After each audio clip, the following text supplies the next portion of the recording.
पढ़ेंगे स्वतंत्रता आंदोलन की विरासत।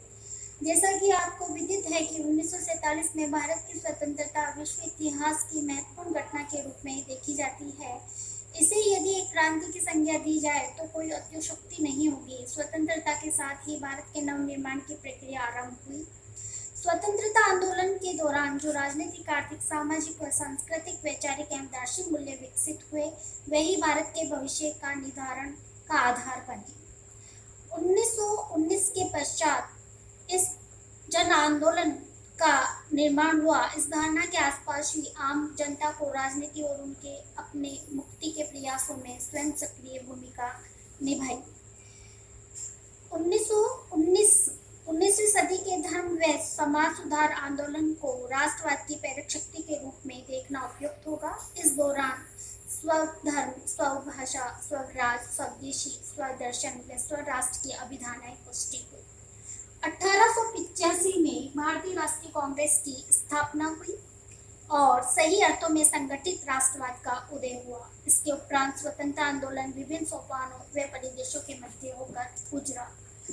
1905 तक के काल को 1885 से 1905 तक के काल को हम उदारवादी के नाम से जानते हैं। इस दौरान अनुविनय, मांग पत्र, प्रतिवेदन एवं संसदीय तरीकों का सहारा लिया गया, जिसके अंतर्गत तर्क, बौद्धिकता व न्यायप्रियता जैसे मानवीय मूल्यों का विकास हुआ। 1905 जो ये है, ये यहाँ से यहाँ का काल उदारवादियों का खत्म होता है और 1905 में कर्जन ने बंगाल का विभाजन कर दिया और बंगाल विभाजन के विरोध के रूप में उग्रवाद का उदय हुआ। इसका जवाब सीधी व सक्रिय राजनीतिक गतिविधियों के माध्यम से दिया गया। न केवल कांग्रेस के उग्रवादी विचारों की प्रमुखता बढ़ी, बल्कि अनेक स्वतंत्र क्रांतिकारी संगठनों की स्थापना हुई। 1919 में गांधी जी का उदय भारत के स्वतंत्रता आंदोलन को एक नई दिशा देने में सफल रहा। 1919 में 1919 का अधिनियम जो पारित हुआ, वो भी भारतीय स्वतंत्रता आंदोलन में एक सहायक रूप में उदय हुआ और गांधी जी के नेतृत्व में अंग्रेजों के विरुद्ध कई विद्रोह भी हुए। गांधी जी के नेतृत्व में भारत को आजादी प्राप्त हुई, इसमें कोई शक नहीं है। क्रांतिकारी धारा भी निरंतर स्वतंत्रता आंदोलन को सक्रिय सहयोग प्रदान करती रही। गांधी जी के नेतृत्व में अधिसंख्य लोगों द्वारा अहिंसात्मक आंदोलन हुए। अतः स्वतंत्रता आंदोलन की विरासत को हमने निम्नलिखित बिंदुओं के अंतर्गत बांटा है और उसमें सबसे पहले हमने यहाँ पे लिया है अहिंसा। अहिंसा बच्चों में आपको बताना चाहूंगी, जैसा कि नाम से स्पष्ट है कि हिंसा न करना। अहिंसा भारतीय संस्कृति का आवश्यक अंग रहा है और ये अभी से नहीं, शुरू से ही भारतीयों में अहिंसा के बीच विद्यमान है। जैसा कि जैन एवं बौद्ध धर्म जैसे सशक्त धार्मिक व सामाजिक आंदोलन का मुख्य आधार अहिंसा को ही माना गया है। गांधी जी ने भारतीय धर्म व दर्शन के गंभीर अध्ययन के आधार पर अहिंसा के सिद्धांत को आधुनिक रूप में परिभाषित किया है। उन्होंने इस आजादी की लड़ाई का मुख्य अस्त्र बनाया। वे सत्य और अहिंसा को एक दूसरे का पूरक मानते थे।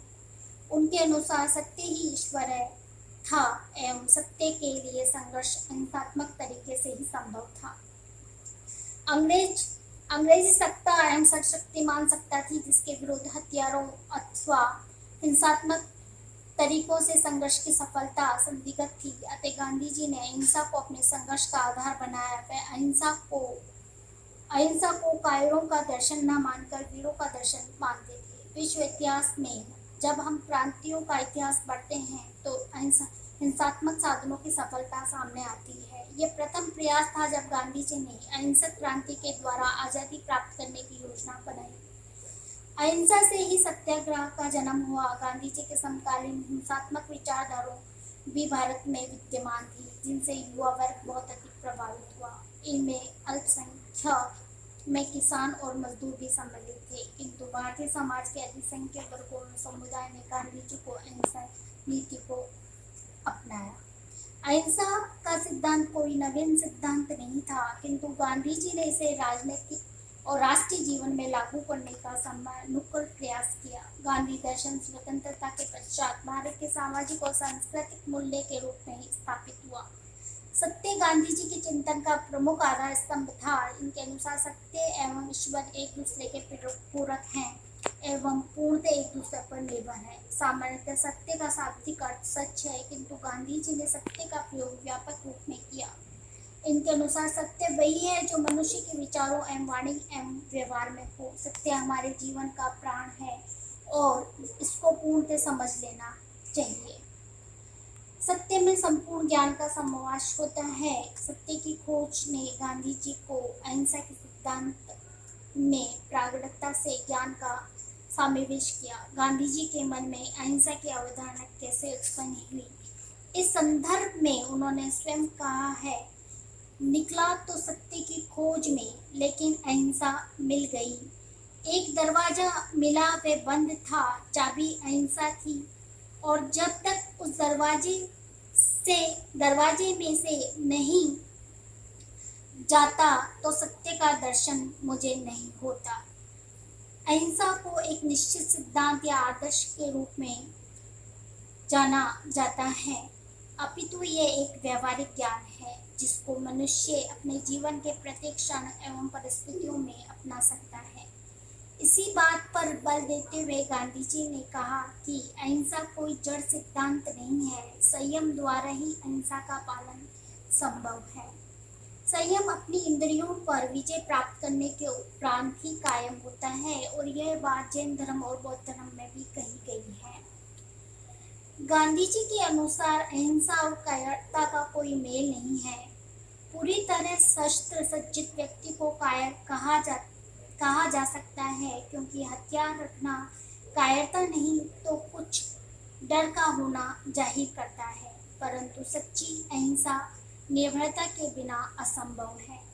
यदि किसी विपरीत परिस्थितियों में हिंसा और कायरता दोनों में एक ही को चुनना पड़े तो गांधी जी के अनुसार हिंसा का चुनाव करना चाहिए, क्योंकि अनिवार्य हिंसा को हिंसा नहीं कहा जा सकता। निशाय बनकर अहिंसा की आड़ लेना कायरता है, न कि अहिंसा। इन सब के उपरांत भी गांधी जी ने अहिंसा को श्रेष्ठ माना है एवं हिंसा को वर्जित बताया है।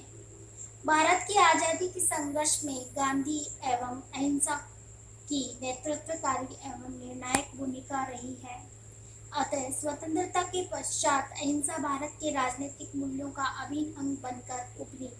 अहिंसा के सिद्धांत पर स्वतंत्रता आंदोलन के दौरान आम सहमति बनी। इसके अंतर्गत सत्याग्रह को प्रमुखता प्रदान की गई। वर्ग संघर्ष की विचारधारा के विपरीत वर्ग संयोग व शांतिपूर्ण सहअस्तित्व का दर्शन अहिंसा के दर्शन को स्थापित करता है।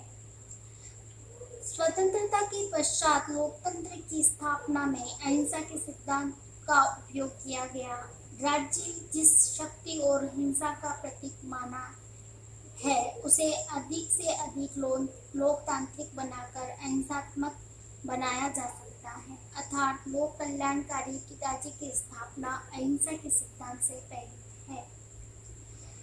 यहाँ ये कहना तो संभव नहीं है कि अहिंसा के सिद्धांत का पालन किस सीमा तक हुआ, किंतु अहिंसा की स्वीकृति अवश्य बढ़ी। अहिंसा की ओर बढ़ता हुआ जन आग्रह इस बात का परिचायक है कि अहिंसा का दर्शन मानव कल्याण का दर्शन बन सकता है, अर्थात अभी भारतीय जनमानस इस सिद्धांत को निराश न होकर सुखद भविष्य के लिए आसवान है। अतः हम यहाँ ये कहना चाहते हैं कि भारतीय के स्वतंत्रता आंदोलन में अहिंसा की महत्वपूर्ण भूमिका रही है। ये अहिंसा गांधी जी के नेतृत्व में एक जन व्यापक आंदोलन बन गया था, लेकिन अहिंसा के बीच जैन धर्म, बौद्ध धर्म और उससे पहले भी भारतीय संस्कृति में विद्यमान थे। यहाँ पर अहिंसा वाला जो टॉपिक है स्वतंत्रता आंदोलन